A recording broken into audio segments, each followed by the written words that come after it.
Halo, assalamualaikum, berjumpa kembali di channel Siwar TV.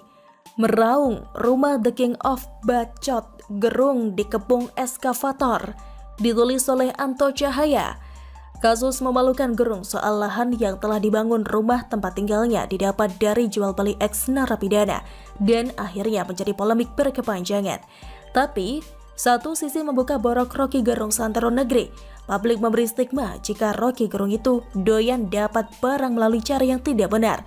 Dan kini semakin ruwet tapi sekaligus menggembirakan bagi pihak-pihak tertentu mengingat lahan sekitar rumah Gerung sudah diratakan dengan tanah. Tinggal menunggu waktu giliran punya Rocky Gerung. Kuasa hukum Rocky Gerung Haris Azhar menyebut sudah ada alat berat di sekitar rumah akademisi sekaligus pengamat politik tersebut di Desa Bojongkoneng, Kabupaten Bogor, Jawa Barat. Diketahui lahan itu saat ini sedang dalam status sengketa dengan PT Sentul City Tbk. Ada alat berat di lokasi belakang rumah Rocky, kata Haris kepada awak media melalui pesan singkat Senin 13 September. Polemik Rocky Gerung ini menjadi menarik mengingat kapasitas dirinya yang acap berkata miring soal apa saja terutama kepada pemerintahan Jokowi. Dan sekarang ia seperti menuai apa yang telah diucapkannya. Semesta seperti sedang mempermalukan Rocky Gerung sedemikian rupa. Kini di sekitar rumah Rocky Gerung dikonfirmasi hanya berjarak 70 meter rumah atau tempat tinggal Gerung. Alat eskavator telah mulai menggusur dan meratakan tanah dan rumah. Haris menyebut alat besar itu diduga dikerahkan oleh subkontraktor dari PT Sentul City Tbk. Setidaknya sudah ada 2 alat berat jenis eskavator. Diduga subkon dari PT Sentul City ada 2 kayaknya, kata Haris. Sebelumnya seperti yang kita ketahui PT Sentul City Tbk telah mensomasi Gerung dan warga di Bojongkoneng untuk segera hengkang mengkosongkan lahan dan membongkar rumah mereka. PT Sentul City Tbk diketahui tengah berencana memanfaatkan lahan yang terletak di Desa Bojongkoneng, Kabupaten Bogor. Langkah ini juga disebutkan sebagai program lanjutan yang sebelumnya telah terlaksana di beberapa desa seperti Desa Citaringgul dan Desa Babakan Madang. Guna mensukseskan rencana tersebut, kuasa hukum Sentul City Antoni mengatakan pihaknya saat ini tengah melakukan penataan dan penguasaan aset-aset yang diklaim telah diambil oleh spekulan.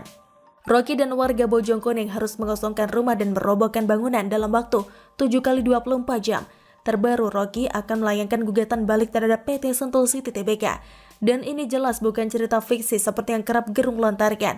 Ini adalah sebuah fakta yang harus dihadapi seorang Rocky Gerung sebagai karma. Bagi saya, kemampuan berbicara Rocky Gerung dipertaruhkan di sini. Apakah yang bersangkutan mampu melawan sebuah kebenaran? PT Sentul City Tbk jelas melakukan tindakan menggusur lahan-lahan dan rumah yang berdiri di atasnya dan dianggap sebagai hunian liar yang berada di kawasan lahan mereka berdasarkan sertifikat tanah yang sah. Gerung kini hanya bisa meraung-raung seperti biasa di banyak tempat. Kendati dia berusaha menggunakan kuasa hukum sekalipun disinyalir akan kesulitan menghadapi data dan fakta. Rumah Gerung sangat besar kemungkinan akan menyusul rumah lainnya yang terlebih dahulu sudah rata dengan tanah, ditelan eskavator-eskavator yang mengganas berupa monster yang lapar. Manusia yang konon sandang profesor dan suka mengumpat kepada siapa saja dan lembaga dengan sebutan dungu ini menjadi termangu, keluh dan ngeluh. Pertanyaan besarnya, kata kalimatnya yang kerap akrobatik itu apakah akan mampu melawan PT Sentul City Tbk? Tapi bukan Gerung namanya juga tidak terus meraung, menjual narasi di sana-sini. Konon Rocky Gerung akan melakukan upaya gugatan balik ke PT Sentul City Tbk bersama warga yang terkena gusuran. Dan saya rasa sudah telat mengingat sinyal sudah dilakukan oleh pihak PT Sentul City Tbk dengan meratakan tanah di sekitar rumahnya. Kendati demikian, mereka masih ada proses pengadilan atas gugatan Gerung dan kawan-kawannya itu. Sifatnya hanya sementara atau menunda eksekusi saja. Setelah pihak PT Sentul City Tbk kembali berhasil membuktikan di depan pengadilan, tentu akan melanjutkan eksekusi mereka. Rocky Gerung harus menelan kenyataan pahit dan menanggung malu yang berkepanjangan. Nah, pada titik inilah apapun yang kelak akan diucapkan oleh Gerung tinggal mengingatkan saja kalau orang ini pernah berbuat memalukan, bertransaksi kepada ex narapidana dan mendapatkan lahan dengan cara yang tidak benar. Jadi omong kosong semua ucapannya tentang keadilan dan kebenaran yang kerap ia ucapkan.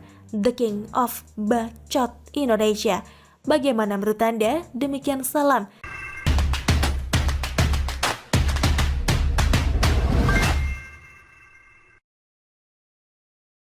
Halo, assalamualaikum, berjumpa kembali di channel Siwar TV. Demo tolak Formula E, Anies berani temui demonstran gak? Ditulis oleh Syardi. Formula E terus mendapatkan penolakan dari berbagai pihak. PDIP dan PSI sebagai anggota Dewan memutuskan mengajukan interpelasi. Selain itu, masa demonstran mengatasnamakan aksi Jakarta Bergerak menggelar aksi di DPRD DKI Jakarta. Mereka menuntut agar Formula E di Jakarta dibatalkan. Mereka tampak membawa satu unit mobil komando, disertai poster bertuliskan, "Tolak Formula E, warga perlu makan bukan balapan." Ada pula massa yang membawa bendera merah putih serta rangkaian bunga di lokasi demo. Yang kami tuntut terkait rencana event balapan mobil Formula E yang akan dilakukan Pemprov DKI dan Gubernur Anies. Kami merasa sebagai rakyat kecewa, marah dan sakit hati karena ada uang rakyat begitu besar, 1 triliun rupiah terbuang percuma pada saat ini, kata Korlap Aksi. Dia menyebut pandemi COVID-19 akan terjadi selama bertahun-tahun. Semestinya dana triliunan bisa diperuntukkan untuk pemulihan ekonomi, sekaligus kecewa terhadap DPRD DKI yang mengesahkan anggaran Formula E pada tahun 2019. Pandemi masih panjang, perut perlu makan, bukan masalah balapan mobil yang diutamakan, katanya. Polisi langsung meminta massa aksi segera bubar karena Jakarta masih memberlakukan PPKM level, tapi mereka tetap berupaya mengirimkan perwakilan untuk melakukan audiensi. Akhirnya 7 perwakilan massa diperkenankan masuk untuk melakukan audiensi di DPRD DKI, sedangkan sisanya diminta membubarkan diri. Komentar dari saya, untung saja mereka demonya di DPRD. Coba kalau mereka demo di balai kota, bisa jadi tidak akan ada audiensi. Anies biasanya suka lari kalau di demo seperti ini. Balai kota yang biasanya terbuka untuk keluhan publik di zaman Ahok, sekarang sudah tertutup rapat-rapat.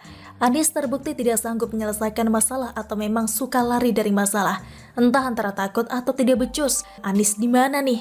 Tuh diprotes kelompok orang yang juga mau tahu apa gunanya Formula E. Kita semua juga mau tahu soal banyaknya misteri anggaran yang tidak terjawab hingga saat ini.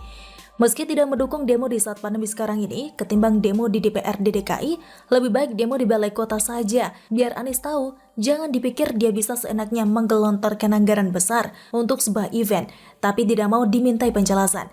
Memang itu duit siapa? Kalau duit pribadi silahkan, kalau dihabiskan semua juga tidak ada yang ribut. Tapi ini uang rakyat. Kalau transparansi tidak masalah, yang penting ada kejelasan penggunaan dan manfaat yang dipetik. Masalahnya, sudahlah tidak transparan, mau ditanyai pun suka mengelak. Mau interpelasi pun malah bikin manuver undang 7 fraksi parpol untuk klarifikasi. Gimana publik tidak curiga kalau di balik batu ada banyak udang? Ibarat begini, kalian beri uang yang lumayan banyak kepada anak kalian, lalu kalian terkejut, sisa uang tinggal sedikit meski baru 1 hari kerja. Kalian tanyakan pada anak kalian, uangnya diapakan? Uangnya buat beli apa aja? Tapi anak kalian tidak mau menjawab. Tiap kali ditanya, dia selalu mengelak.